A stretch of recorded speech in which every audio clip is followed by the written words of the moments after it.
15장 13절부터 19절입니다. 하나님 말씀은 여호수아서 15장 13절부터 19절.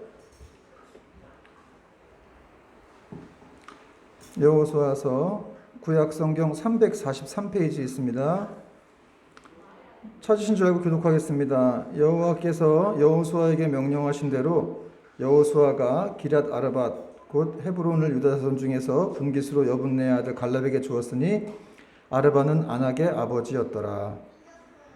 그래서 아낙의 소생 그 세 아들 곧 세세와 아히만과 달메를 쫓아내었고 거기서 올라가서 드빌 주민을 쳤는데 드빌의 본 이름은 기럇세벨이라. 갈렙이 말하기를 기럇세벨을 쳐서 그것을 점령하는 자에게는 내가 내 딸 악사를 아내로 주리라 하였더니 갈렙의 아우 그나스의 아들인 온니엘이 그것을 점령함으로 갈렙이 자기 딸 악사를 그에게 아내로 주었더라. 악사가 출가할 때 그에게 청하여 자기 아버지에게 밭을 구하자 하고 나에게 내리매 갈렙이 그에게 묻되 네가 무엇을 같이 읽겠습니다. 이르되 내게 복을 주소서 아버지께서 나를 네겝 땅으로 보내시오니 샘물도 내게 주소서 하매 갈렙이 말했음을 그에게 주었더라. 아멘. 오늘도 우리 다음교회에 또 찾아오신 여러분들 감사드리고 주 안에 사랑하고 축복합니다. 우리 옆 사람과 이렇게 또 눈빛으로나마 같이 또 인사 한번 하겠습니다. 반갑습니다. 환영합니다. 네. 오늘 말씀 제목은 더 깊은 은혜를 사모하라. 더 깊은 은혜를 사모하라. 원래는 더 깊은 하나님의 은혜를 사모하라인데 좀 길어가지고 잘랐습니다. 근데 은혜는 하나님에게서부터 오는 거죠. 여러분, 은혜의 원천은 하나님이십니다. 그래서 모든 사람은 하나님으로부터 은혜를만 누릴 수가 있습니다. 예전에 제가 해외 토픽을 본 적이 있는데 98세 된 할머니인데 브라질 할머니였어요. 자신의 생일 기념으로 뭘 하셨냐면은 3000m 상공에서 스카이다이빙을 한다고 해서 아주 세계적으로 화제가 됐었던 적이 있었습니다. 그리고 그 할머니가 97세 때 한 일이 있는데 뭘 하셨을까요? 철인 3종 경기를 하셨더라고요. 그래서 참 대단하신 분이다. 여러분 97세, 98세면은 뭐 진짜 어떤 나이겠습니까? 뭐 웬만한 사람들은 뭐 거동도 하기 힘들 그런 나이일 것 같은데 그런 분들은 나이에 이렇게 얽매이지 않고 안주하지 않으면서 계속해서 이렇게 모험하며 사는 인생들을 제가 보았습니다. 그런 분들을 보면서 그런 말이 생각났어요. 도전하는 인생이 아름답다. 좀 극단적인 예일 수는 있겠지만 어쨌든 이렇게 나이가 정말 숫자일 뿐이라는 것들을 보여주는 분들이 많이 있습니다. 우리가 지금 살펴보고 있는 갈렙도 그런 사람 중에 한 사람이죠. 지난주 우리는 어떤 내용을 보았습니까? 지난주 갈렙이 85세 된 갈렙이 45년 전에 자신의 기업으로 받은 이 헤브론 땅을 여호수아에게 찾아와서 달라고 요청하는 내용을 살펴보았죠. 그 갈렙이 45년 동안을 계속해서 그 땅을 이렇게 소망하며 살아왔고 이제 하나님의 때가 되자 이제 여호수아에게 찾아온 거예요. 그리고 이제 오늘 본문 내용은 드디어 이제 갈렙이 그 소망하던 땅을 정복한다라고 하는 내용이 이제 나오고 있습니다. 그래서 그 아낙 자손들을 쫓아내고 그 소생들을 쫓아냈다는 내용이 나오고 있는데 13절 다시 읽겠습니다. 여호와께서 여호수아에게 명령하신 대로 여호수아가 기럇 아르밧 곧 헤브론을 유다 자손 중에서 분깃으로 여분네 아들 갈렙에게 주었으니 아르밧은 아낙의 아버지였더라. 14절 갈렙이 거기서 아낙의 소생 세 아들 곧 세세와 아히만과 달메를 쫓아내었다. 여호수아가 하나님 명령대로 그 헤브론 땅을 이제 갈렙에게 주었다는 말씀이 나오고 있고 갈렙은 드디어 자기가 그렇게 소망하던 그 땅을 올라가서 차지했습니다. 그리고 이제 아낙 자손들을 쫓아냈는데 여기 아낙 자손의 소생 이렇게 나오는데 그리고 아들이라는 말이 나와요. 근데 아낙의 아들이냐 이 세 사람들은 근데 이 아들이라는 말이 히브리어에서 자손이라고 하는 말과 병행해 사용합니다.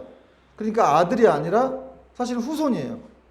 아낙은 이 세세와 아히만 달메의 조상쯤 되는 사람이죠. 근데 이제 아들이라고 표현한 거예요. 근데 좀 여기서 조금 우리가 또 의아할 것이 있는데 사실 갈렙이 쫓아낸 이 아낙 자손이 여호수아 11장에 보면은 그때 여호수아가 이미 그 헤브론 땅을 점령해서 안악 자손들을 다 쫓아냈다 이런 내용이 나와 있어요. 여호수아 11장 21절 22절 보니까 그때 여호수아가 가서 산지와 헤브론과 드빌과 아남과 유다 온 산지와 이스라엘의 온 산지에서 안악 사람을 멸절하고 그가 또 그들의 성읍들을 진멸하여 바쳤다 이런 내용이 나와요. 그래서 이스라엘 자손의 땅에는 안악 사람들이 하나도 남지 아니하였다 이런 말이 나오는데, 물론 이 블레셋 땅 가사와 가드에는 안악 자손들이 있었습니다. 그럼 이 지금 갈렙이 무찔렀던 이 안악 자손들은 어떤 사람들인가? 학자들이 추정하기를 이 사람들은 그 당시 여호수아가 쫓아냈을 때 살아남았던 거예요. 일부가 살아남아서 다시 재기에 성공해가지고 이 헤브론을 점령하고 살았다고 볼 수가 있는 것이죠. 만약에 이 갈렙이라고 하는 사람, 하나님을 온전히 따르고 이 불굴의 용기가 있었던 갈렙이 아니었다면, 갈렙이 이 헤브론을 다시 한번 공격하지 않았다면 이 헤브론은 계속해서 이 안악 자손들의 땅이 될 수가 있는 것이죠. 지금까지도 영원토록 이 헤브론은 안악 자손들의 땅이 될 수가 있는 거예요. 끔찍한 일입니다. 그러나 갈렙이라는 사람이 정말 하나님 나라를 소망하는 사람, 계속해서 하나님 나라가 확장되어야 된다라는 어떤 그 믿음의 싸움을 싸우는 사람에 의해서 이렇게 헤브론 땅이 다시 한번 이 갈렙의 땅이 되게 되었다는 사실입니다. 여러분, 하나님 나라는 이렇게 적극적으로 악의 세력들과 믿음의 싸움을 해 나가야만 확장되어지는 나라라는 것을 우리가 알 수 있다는 것이죠. 가만히 앉아서는 이 하나님 나라를 확장시킬 수가 없는 것이죠. 그렇다면 갈렙이 이렇게까지 85세가 된 그 나이까지 계속해서 하나님 나라를 위해서 싸우려고 했던 이유가 무엇입니까? 바로 그가 받은 말씀 때문이에요. 하나님이 약속하신 그 말씀. 45년 전에 갈렙에게 하나님이 무슨 말씀하셨어요? 민수기 14장 24절 보니까 내 종 갈렙은 나를 온전히 따랐은즉 그가 갔던 땅으로 내가 그를 인도하여 드리니 그의 자손이 그 땅을 차지하리라. 내가 갈렙에게 그 헤브론 땅을 주리라 하는 그 약속의 말씀을 붙들고 갈렙이 살아온 것이죠. 갈렙은 이 말씀을 한 번도 그의 삶 속에서 잊어본 적이 없습니다. 그리고 지금까지 자신이 이렇게 85세까지 건강하게 살아온 이유도 바로 그 약속을 이루게 하시기 위한 하나님의 배려였다라고 이렇게 여호수아에게 고백한 적도 있죠. 그러니까 갈렙은 하나님께서 45년 전에 약속하신 말씀이 반드시 성취될 것을 굳게 믿고 있었고, 그 믿음은 오랜 세월이 지나도 결코 변함이 없었습니다. 그러므로 여러분, 이 갈렙이 그 믿음 안에서 거칠 것이 없었죠. 10명의 정탐꾼들을 두려워 떨게 만들었던 그 안악 자손들도 두려워하지 않았고, 또 그의 나이도, 또 심지어 이 전쟁에서 오는 이 죽음의 위협까지도 갈렙에겐 장애물이 되지 못했습니다. 여러분, 갈렙이 안악 자손들과의 이 싸움을 위해서 겁을 먹거나 움츠러들지 않았다는 것은 그의 믿음이 어떤 믿음이었다는 것을 말하는 겁니까? 용기를 동반한, 용기를 수반한 믿음이었다는 거예요. 그래서 그는 더욱 힘을 내어서 이 안악 자손들, 거인 족속들을 공격했고 그 땅을 쟁취할 수가 있었습니다. 그러므로 여러분, 믿음은 무엇이냐? 믿음은 용기라는 거예요. 믿음은 용기다. 용기를 수반한 믿음 앞에 상대가 되는 것이 없기 때문에 그래요. 그 믿음은 굉장히 용기란 요소를 가지고 있는 거예요. 용기가 없는 사람들은 믿음이 없다고 할 수가 있는 것이죠. 도전을 해야 되는데 도전을 못하는 거예요. 용기가 없으니까. 사실 갈렙은 85세로서 그냥 뭐 가나안 정복전쟁 그냥 후배 세대한테 맡기고 자기는 그냥 지난날 추억하면서 여유롭게 살아도 됩니다. 누가 뭐라 그럴 사람 없어요. 그러나 그는 그렇게 쉬려고 하지 않았다는 것이죠. 계속해서 나이를 잊은 채 하나님이 함께 하시면 능히 싸워서 이길 수 있다. 그런 마인드로 누구보다도 앞장서서 이렇게 싸워 나갔다는 거예요. 갈렙이 계속해서 이렇게 싸운 결과 유다 지파의 영역이 넓어졌어요. 넓어지고 또 더불어 이 이스라엘의 영역이 한층 더 확장되어지는 그런 결과를 맞이했습니다. 여러분, 사랑하는 여러분, 우리 다음 교회에도 이렇게 갈렙과 같은 사람들이 많아지기를 축복합니다. 여러분, 이렇게 우리 가정에 또 우리 교회에 갈렙처럼 용기가 충천하고 또 희생하는 그런 믿음의 사람들이 있다면 가정이 살아나겠죠. 교회가 살아납니다. 또 이 민족이 살아날 것입니다. 생각해 보세요. 이 갈렙과 같은 사람들이 온 교회에 충천한다. 이 나라에 갈렙과 같은 사람들만 있다. 피곤할까? 뭐 어떤 면에서도 그런 사람만 있을 수는 없겠지만 어쨌든 그런 믿음의 사람들이 많이 있다면 하나님 나라가 더 빨리 확장될 수가 있겠죠. 더불어 여러분, 우리가 우리 앞에도 이렇게 이 안악자손들과 같은 난공불락의 문제가 우리에게도 있을 수가 있습니다. 그럴 때 우리는 어떻게 해야 되는가? 좀 어떤 문제는 꿈쩍도 하지 않는 그런 문제처럼 보이기도 해요. 거대한 산 같기도 하고 바위 같기도 하는 그런 문제가 우리 앞에 있을 수도 있지만, 우리가 오늘 본문을 통해서 살펴보면 이런 갈렙과 같은 이런 믿음의 용기만 있다면 사실은 그런 문제도 얼마든지 무너뜨릴 수가 있다는 사실입니다. 여러분, 갈렙 이후 400년 후에 이스라엘의 유다 지파에 한 소년이 나타나요. 소년. 그리고 이 안악사손의 후예로 한 거인이 나타나는데, 이 유다 지파의 후예는 바로 다윗이었고 400년 후에 이 안악자손의 후예는 골리앗이었습니다. 아까 제가 말씀드렸죠. 이스라엘의 땅에는 안악자손이 없었고 블레셋에만 남아 있었다고. 그 400년 후에 이 거인 골리앗이 나온 거예요. 근데 골리앗이 40일 동안, 한 달하고도 열흘 동안 그 전장 앞에 나와가지고 하나님을 모욕했어요. 누가 나하고 싸워볼 사람 있으면 나와봐. 니네 하나님 있기는 한 분이야? 그런 분이 힘이나 있어? 막 그러면서 하나님을 막 모욕했죠. 40일 동안 사울 왕을 비롯해서 아무도 못 나갔어요. 두려워서. 골리앗이 너무 무서워서. 키가 거의 3m에 이르고 엄청난 갑옷을 입고 있고 이렇게 배틀체 같은 커다란 창을 들고 다니는 사람인데 어려서부터 용사라고 했죠. 그러나 다윗이 그 안에 분노가 일어났어요. 거룩한 분노가 일어나서 어찌 이 할례 받지 못한 인간이 하나님을 모욕하느냐라고 하면서 물맷돌 5개와 막대기를 들고 나가서 골리앗을 맞서 싸워 결국 이겼습니다. 그러나 성경이 말하기를 그의 손에는 이게 칼이 없었더라 이렇게 말씀하고 있죠. 한마디로 승리의 원동력이 어디 있었다는 거예요? 만군의 여호와 하나님의 이름을 믿는 그 다윗의 믿음에 있었다. 하나님의 이름을 믿는 그 용기 있는 믿음에 있었다라고 성경은 말씀하고 있었던 것이죠. 그러니까 우리가 어떤 문제를 만나든지 간에 전쟁이 여호와께 속해 있다는 것을 믿는다면, 여러분 이 땅에 이 세상에 다 전쟁 아닙니까? 다 삶이 전쟁이에요. 그 전쟁이 하나님께 속해 있다는 것을 믿는다면은 우리는 계속해서 그 하나님의 이름을 붙들고 나아갈 때 승리할 수가 있겠다는 사실입니다. 또 우리가 이 본문에 살펴볼 것은 갈렙이 얻은 헤브론 땅이 굉장히 아주 특별한 의미가 있는 그런 땅이었다는 거예요. 우선 이 헤브론에 있는 막벨라 굴이라는 곳이 아브라함 가족의 묘지가 있는 곳이에요. 막벨라 굴 아시죠? 이곳에 아브라함과 그의 아내 사라와 또 이삭과 그의 아내 리브가 또 야곱까지 묻혔어요. 그러니까 진짜 이스라엘의 조상들의 무덤이라고 할 수가 있는 것이죠. 막벨라 굴이라는 곳이. 그리고 이 땅 가나안 땅이 분배될 때 이 헤브론은 또 도피성으로 지정이 되어서 억울한 사람들을 보호하는 성이 되기도 했습니다. 나중에는 다윗이 왕위에 오르게 된 것도 바로 이 헤브론이죠. 그리고 이곳을 다윗성이라고 불렀고 또 우리가 잘 아는 시온성도 바로 이 헤브론이에요. 그래서 여러분 이 헤브론이란 곳, 헤브론, 이곳은 시대를 넘어서서 하나님을 믿는 모든 사람들에게 하나님 나라를 소망하게 하는 그런 믿음과 소망의 고향이라는 것이죠. 아주 상징적인 곳이죠. 근데 이 갈렙이라는 사람이 유대인이 아니에요. 그니스 사람이라고 했죠. 성경에. 이방인인데 이 사람이 어떻게 이렇게 이스라엘의 특별한 이 문화를, 이런 아주 특별한 헤브론이 특별한 땅이었다는 것을 알았는지 이렇게 그 땅을 정복해서 자신의 땅으로 만들었다는 것이죠. 중요한 건 어쨌든 간에 그는 믿음의 눈이 있었고 하나님의 관점으로 그걸 바라봤다는 것이죠. 여러분, 하나님은 이렇게 우리 믿음의 사람들이 남기는 이런 삶의 흔적들을 아주 귀하게 보시는 거예요. 하나님은 그 믿음을 보시면서 당사자에게 세상이 줄 수 없는 귀한 복과 은혜를 허락해 주시는 겁니다. 그리고 그 사람이 남긴 그 믿음의 흔적을 통해서 그 후손들의 신앙을 세워가는데 하나님이 터전으로 사용하신다는 사실입니다. 그러므로 여러분, 우리도 갈렙처럼 이렇게 적극적으로 하나님의 약속을 붙드는 인생이 되기를 축원합니다. 두 번째는 갈렙이 하나님과의 약속을 위해서 이 드빌 땅까지 정복하고자 했고 또 그 땅을 점령하는 자에게 자기 딸을 주겠다고 했는데 15절과 16절입니다. 같이 한번 읽겠습니다. 15절 16절 시작. 거기서 올라가서 드빌 주면을 쳤는데 드빌의 본 이름은 기랴세벨이라.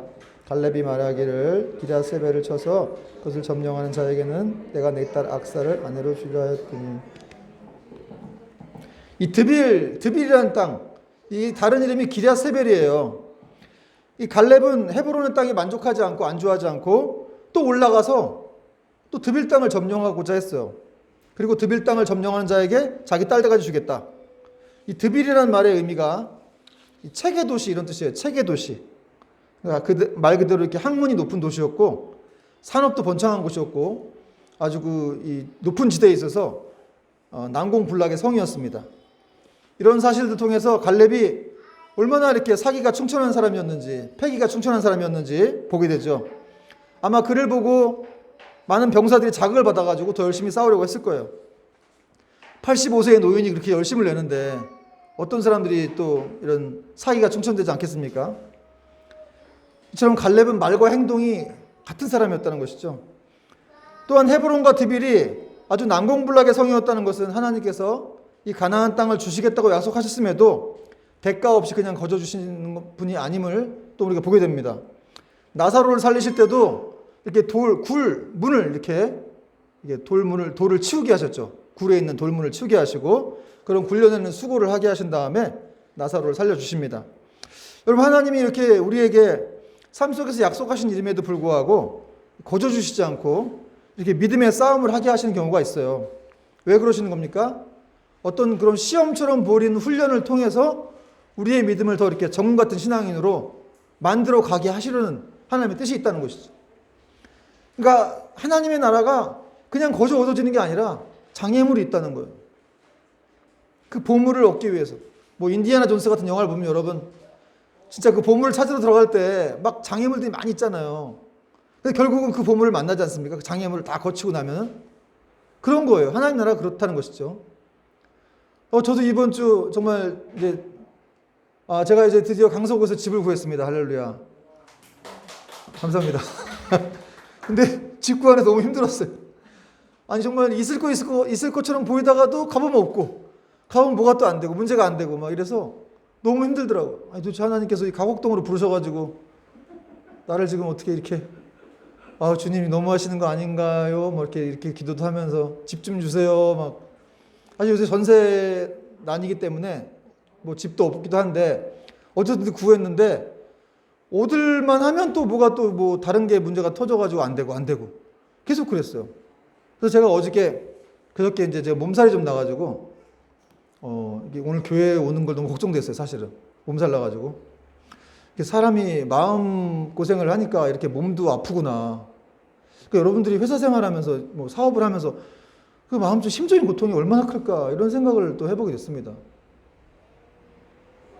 별의별 생각 다 해보죠. 어쨌든 여러분의 그 고통까지 느껴지면서 참 쉽지 않겠다 이분들이 이렇게 그래서 어쨌든 하나님이 이렇게 얻게 하셔가지고 그냥 나중에는 결국 거저 얻게 되면 좋을 것 같지만 사실은 남는 건 없어요. 그런데 이렇게 여러 가지 장애물이 있고 그걸 통과하다 보니까 처음엔 원망이 되다가도 나중에는 하나님께 감사가 되더라고요. 감사가. 결국 하나님이 하셨구나 하는 생각이 들더라고요. 여러분 기도 응답도 잘 안 되는 이유가 뭡니까? 그거 바로바로 해주면요. 무슨 하나님을 자판기처럼 안다니까요. 뭐 누르면 툭 나오는 분처럼. 그렇게 때가는 신앙이 성장하지 않습니다. 이 신앙이라고 하는 믿음이라고 하는 게 굉장히 어려울 때 성장하는 거예요. 너희 믿음의 시련이 인내를 만들어낸다는 거죠. 근데 그 인내라고 하는 게 불굴의 신앙을 말하는 거예요. 그냥 보통 참는 정도가 아니라 아주 확고한 신앙. 그게 믿음 안에 있는 시련을 통해서 그렇게 된다는 것이죠. 하나님은 이 갈렙에게도 그런 장애물을 계속 주신 거예요. 45년 동안 그걸 버티고 살았고 광야에 있으면서도 믿음으로 버텼고 또 헤브론 땅도 쉬운 땅이 아니에요. 제일 어려운 땅이죠. 헤브론 땅이. 거기 아낙 자손들이 있고 또 그런 땅을 갈렙이 원하기도 했지만 사실은 또 그걸 또 알고 하나님이 이렇게 또 예비하신 거겠죠. 결국 장애물을 갖다 놓으시면서 그 갈렙은 그걸 통해서 결국 또 하나님을 경험하게 되는 것이죠. 그리고 또 그는 이 드빌 땅을 정복하는 자에게 자기 딸을 주겠다고 했는데 어떤 사람들은 갈렙이 이게 분별력이 사라져가지고 헤브론 땅 점령하는데 자기 딸을 파는 것이냐 주는 것이냐 이렇게까지 생각하는 사람도 있는데 여러분 정말로 이 갈렙은 그렇게 자기 딸을 이렇게 전쟁을 이기기 위해서 포상으로 건 것일까요? 물론 고대 당시에는 아버지가 이 자녀의 결혼에 대한 어떤 이 권한이 다 있었어요. 그래서 딸 시집 보내기도 하고 뭐 누가 어떤 장수가 이렇게 적군을 무찌르기도 하면 그 딸을 주기도 하고 그런 일이 있었는데 그러나 갈렙은 자기 딸을 포상으로 온 것이 아니라 무서워서 싸움 안 하려고 한 것도 아니고 겁먹어서 그런 것도 아니죠. 갈렙이 85세까지 강건한 사람이었으니까 그런 일은 없습니다. 그럼 이유는 무엇이냐?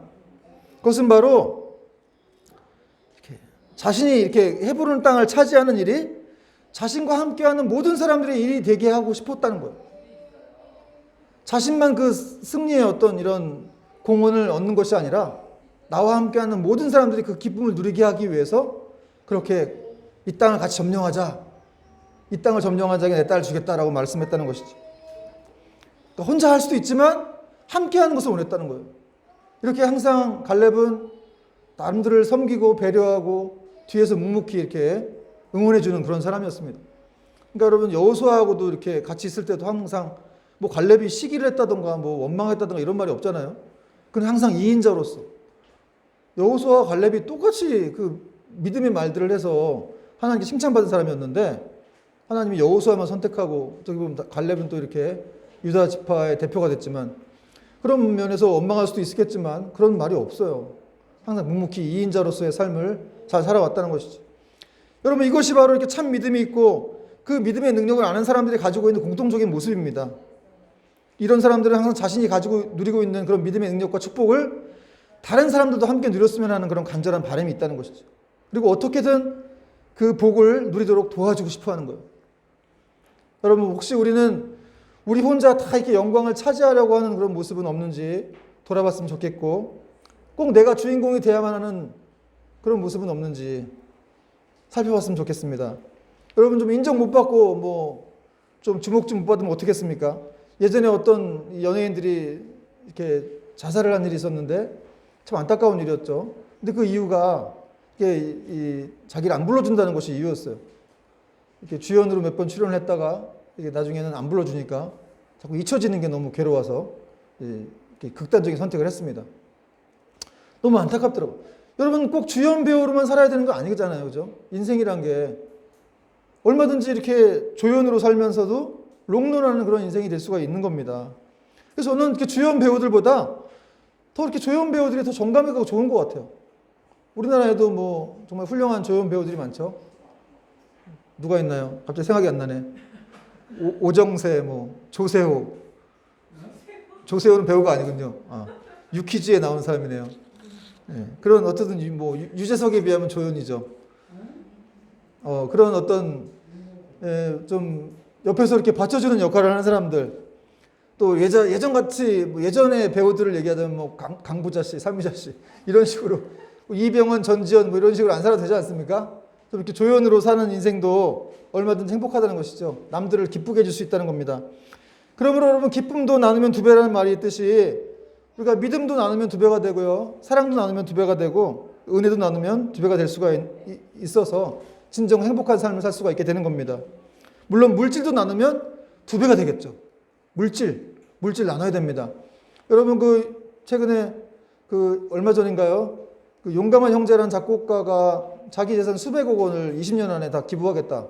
그래갖고 화제가 된 적이 있었는데 크리스찬이더라고요.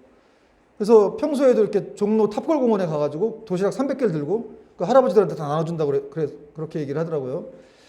왜 그러냐 그랬더니 그렇게 나누어 줄 때 가장 행복하더라. 이걸 경험했다는 거예요. 나눌 때 가장 행복하더라. 그래서 300개, 400개 들고 종로 공원 가서 할아버지들 나눠준다는 거예요. 돈이 많아 봤는데 그게 행복이 아니라 결국 나눠줄 때 행복이 있더라. 여러분 주는 기쁨을 아십니까? 받는 것보다 주는 게 훨씬 더 기쁘거든요. 그걸 주님께서 그렇게 말씀하셨는데 주는 자가 더 기쁘다고. 여러분 예수 믿는 게 무엇입니까? 예수님으로 받은 그 어메이징하고 영원무궁한 사랑을 나눠주는 거예요. 다른 사람들에게. 그 사랑과 은혜를 나만 누리지 말고 나눠주는 거예요. 여러분 지금 예수 믿으니까 행복하시죠? 뭐 행복하기 뭐 쥐뿔 행복해요? 이러면 하나님께 혼납니다. 여러분 우리가 이렇게 삶을 살아가고 이렇게 뭐 영위하고 있는 건 다 하나님 은혜죠. 그리고 일단 여러분이 뭐 믿든 안 믿든 우린 구원받았어요. 그것만으로도 엄청난 큰 행복인 거예요. 사실은 우린 행복자예요. 그래서 그 사랑을 우린 나눠줘야 될 의미가 있는 것이죠. 여러분 예수님의 사랑은 결코 하늘 보좌에만 머무르지 않았어요. 이스라엘에만 머무르지 않았고 그 사랑이 전 세계를 강타했죠. 그래서 그 사랑이 흘러서 우리나라에게까지 온 겁니다. 우리나라에 130년 전에 언더우드 선교사님, 미국 북장로교회 그 선교사님이었던 언더우드 선교사와 또 감리교 선교사였던 아펜젤러 선교사님이 오셨어요. 130년 전에. 130년 전에 뭐가 있어요, 한국에. 그 언더우드 선교사의 기도문을 보면 정말 눈물 나요. 너무 감동적이고. 아무것도 보이지 않는다. 어떻게 이 태평양을, 그 넓은 태평양을 건너왔는지 그 기적이다. 이렇게 시작하고 있거든요, 편지가. 그게 정말 보이지도 않는데 사람들이 나를 서양 귀신이라고 놀리고, 뭔가 종에서 자유를 좀 주겠다고 하면, 화부터 내는 그런 사람들을 보면서 하나님 아무 소망이 없다고 느껴집니다. 그러나 주님 순종하겠습니다. 이렇게 편지가 연결이 되거든요. 그런 사람들을 통해서 아무것도 척박하고 가난하고 진짜 그런 땅에 그분들이 오셔서 사랑을 베풀었다는 거죠. 저는 그분들이 130년 전에 이렇게 왔다는 걸 보면 하나님이 우리나라를 얼마나 사랑하셨는가 그게 느껴져요. 지금 온 것도 아니고 이렇게 대한민국 지금 잘 나가는데 지금 온 것도 아니고 130년 전에 진짜 아무것도 없었거든요. 그때 와가지고 이렇게 사랑을 베풀었다는 것 자체가 하나님이 우리나라를 너무 사랑하시고 계시구나.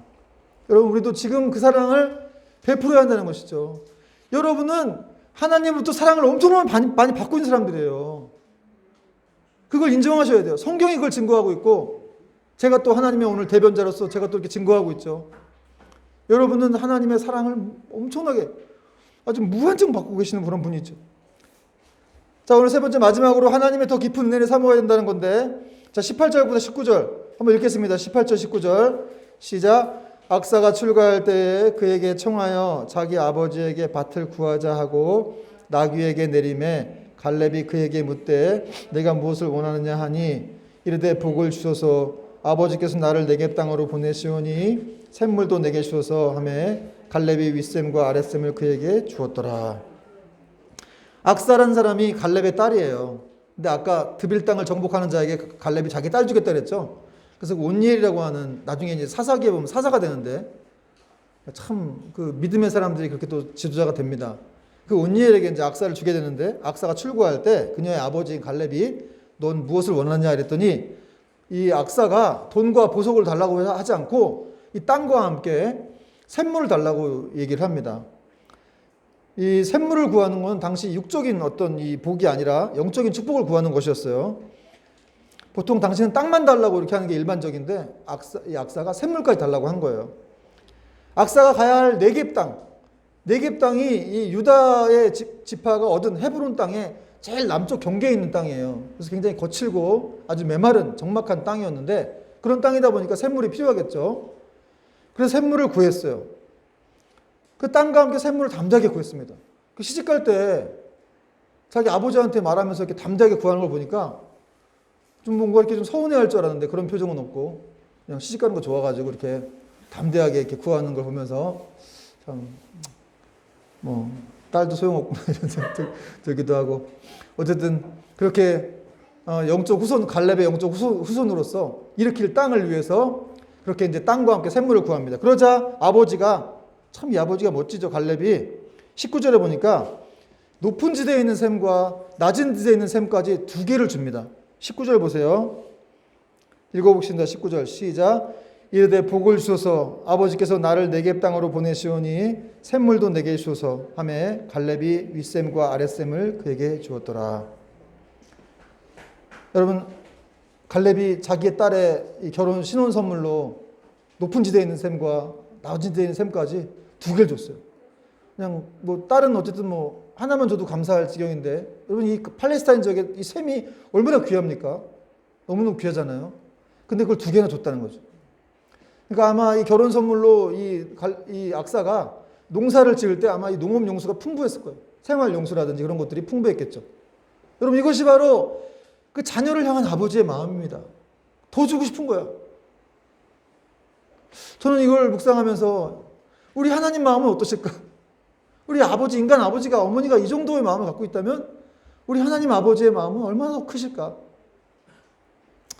얼마나 더 주고 싶을까? 여러분 예레미야 9장 24절에 이런 말씀이 있는데 자랑하는 자는 이것으로 자랑할지니 곧 명철하여 나를 아는 것과 나 여호와는 사랑과 정의와 공의를 땅에 행하는 자인 줄 깨닫는 것이라. 자랑하는 사람이 이걸 자랑하랍니다. 하나님을 아는 걸 자랑하고 또 특별히 하나님이 어떤 분인지 아는 걸 자랑하라는 거예요. 하나님은 이 땅에 사랑을 베푸는 분이다. 정의를 행하는 분이라는 거예요. 근데 이 사랑이란 말이 원어로 헤세드라고 하는데 이 끊임없이 변함없이 계속해서 주시는 사랑을 말해요. 그 신실하신 사랑. 여러분 인간이 죄인이잖아요. 어떤 때 불순종하기도 하고 뭐 우리가 약속을 안 지키기도 하고 하나님께 원망하기도 하고 그런데도 불구하고 하나님이 계속해서 끊임없이 그런 사랑을 주신다는 분이라는 거예요. 그런 분임을 네가 깨달아라. 여러분 악인들도 세상에 많잖아요. 여기 뭐 여러분들은 대부분 뭐 다 좋은 분들이지만 세상에 악한 죄인들도 많고 그들에게도 하나님이 태양을 비춰주시고 공기를 주시고 비를 내려주시고 그들도 밥은 먹고 살겠죠. 그 밥 먹을 수 있도록 뭐 해주시고 그런 하나님의 사랑이 계속해서 그런 모든 게 다 사랑이라는 거예요. 어제 제가 어떤 프로를 봤더니 그 김정환 목사님이라는 분이 나오셨는데 루게릭에 걸리셔가지고 구두 닦기 하는 목사님 아세요? 성남에서 목회하시는데 구두 닦기 하셔가지고 공짜로 이게 뭐 수익금 걷어가지고 이제 아이들 도와주고 했던 분인데 나중에 루게릭이 오셨더라고요. 그래서 4년 동안 루게릭 병으로 알았는데 그 사모님이 모든 걸 다 돌봐주세요. 근데 그분이 하나님이 어떤 분이냐 이렇게 물어봤더니 하나님은 공기 같은 분이시다 이렇게 말을 하더라고요. 하나님은 공기 같은 분이시다. 공기는 우리에게 절대 필요한 것이잖아요. 그렇고 그 공기가 모든 사람에게 다 주어진다는 거죠. 착한 사람에게도 나쁜 사람에게도 다 주어진 그런 분. 그리고 늘 있는 거, 공기는 늘 있잖아요. 하나님 늘 계시다는 거죠. 보이지 않지만 늘 계시는 분이다. 근데 그분이 이렇게 얼굴이 늘 항상 웃으세요. 루게릭병으로 이렇게 앉아서 휠체어 타고 계시는데 늘 웃으시고 설교할 때도 이렇게 말을 못하시고 이러시는데 글을 써가지고 설교를 하시더라고요. 성도들이 꽤 그래도 몇십 명 이렇게 되는데 이게 그 목사님의 글을 보면서 이렇게 이 설교를 듣더라고요. 아 진짜 감동이더라고요. 저렇게 목회하시는 분도 계시구나. 참. 여러분 하나님께서 이렇게 우리에게 계속해서 사랑을 베푸시는 분이다. 또 예수님께서도 이런 말씀하셨죠. 너희가 악한 자라도 좋은 곳으로 자식에게 줄 줄 알거든 하물며 하늘에 계신 너희 아버지께서 구하는 자에게 좋은 곳으로 주시지 않겠느냐. 여러분 악한 자도 자식에게 좋은 걸 줄 줄 아는데 하나님 아버지가 하물며 너희에게 좋은 곳으로 주시지 않겠느냐라고 이렇게 말씀하셨다는 것이죠. 여러분 우리에게는 하물며 은혜가 있다는 거죠. 하물며.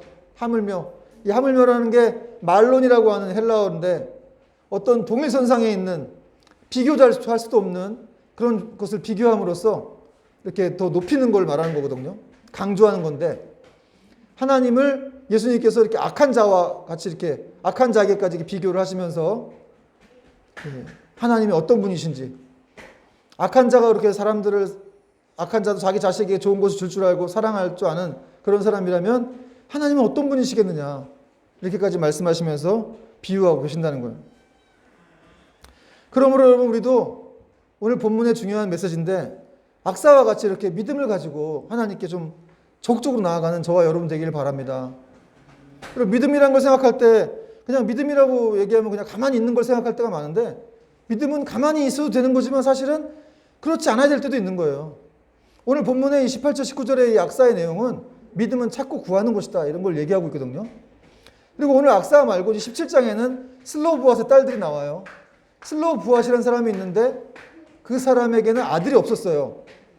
딸들만 있었는데 그 딸들이 이제 나중에 여호수아에게 나와가지고 땅을 구합니다. 사실 악사라든지 뭐 슬로우부앗의 딸들이라든지 이렇게 그냥 시집 가가지고 남편하고 편하게 살면 상관없겠지만 살아도 아무 뭐 이상 없었겠지만 그들은 거기에서 만족하지 않았다는 거예요. 그리고 나와서 아버지에게 갈렙에게 땅을 구하고 이 슬로우부앗의 딸들도 여호수아에게 땅을 구했어요. 왜 그랬냐면 땅을 뭐 갖고 싶어서 땅 많이 사가지고 부동산 투기하려고 뭐 땅을 구한 게 아니라 그 땅을 얻어야 자기가 언약 백성이라는 그 인식을 갖고 있는 거예요. 나는 하나님의 언약 백성이기 때문에 그 땅이 필요하다는 것이죠. 그리고 그 땅을 통해서 진정한 하나님의 그리스도인으로서의 정체성을 가지려고 했다는 것이죠. 여러분 성경에는 이렇게 많은 하나님의 약속들이 있어요. 복이 있어요. 그 복들이 다 여러분에게 주어진 복인데 근데 어떤 사람은 그걸 누리기도 하고 어떤 사람들은 못 누리고 하는 그런 일이 있다는 거예요. 그게 무슨 차이냐? 결국 믿음의 차이라는 사실을 우리가 알 수가 있습니다.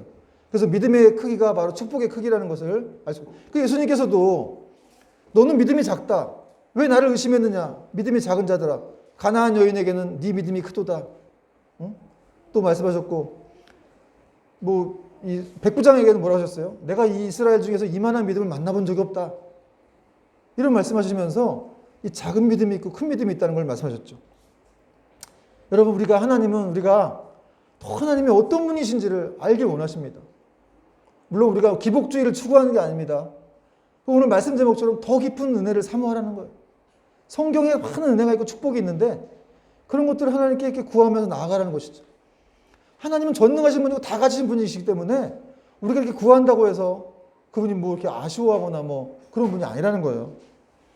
여러분, 절대로 물론 이렇게 거저 주시는 은혜가 많아요.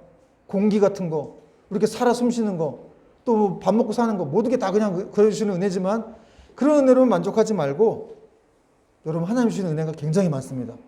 더 깊은 은혜를 사모하시기 바랍니다. 더 적극적으로 구하시기 바랍니다. 갈렙처럼 구하시기 바랍니다. 그래서 더 풍성한 삶이 될 수 있기를 주님의 이름으로 축원합니다. 특별히 오늘 악사가 샘을 구했는데 우리도 마르지 않는 샘을 구해야 돼요. 여러분, 영원히 마르지 않는 샘이 어떤 샘입니까? 바로 우리 주 예수 그리스도라는 샘이죠. 그분을 구해야 돼요. 여러분, 그 사마리아 여인이 우물가에 나와서 예수님 만나고, 진정한 우물 대신 예수님 만나고 그의 삶이 확 바뀌었어요. 원래 그 사마리아 여인이 사람 만나기 싫어가지고 아주 뜨거운 낮 뜨거울 때 12시에 물길로 갔었잖아요. 근데 예수님 만나고 나서 이제 그 사람을 기피하는 모습이 사라집니다. 그리고 사람들에게 가서 내가 메시아를 만났다, 이런 선포를 했다는 사실이죠. 여러분, 예수님을 만날 때 진정한 회복이 있고 소망이 있고 기쁨이 있습니다. 그리고 그분이 진짜 은혜시기 때문에 그분을 구하게 될 때 우리는 진정한 우리 삶에 풍성한 복이 임할 수 있다는 사실이죠. 여러분, 이 한 주도 우리 예수님, 진정한 샘물 되시는, 우물 되시는 예수님 만남으로 우리 삶에 풍성한 은혜와 축복이 있기를 주의 이름으로 축원합니다. 찬양하겠습니다. 더 원합니다.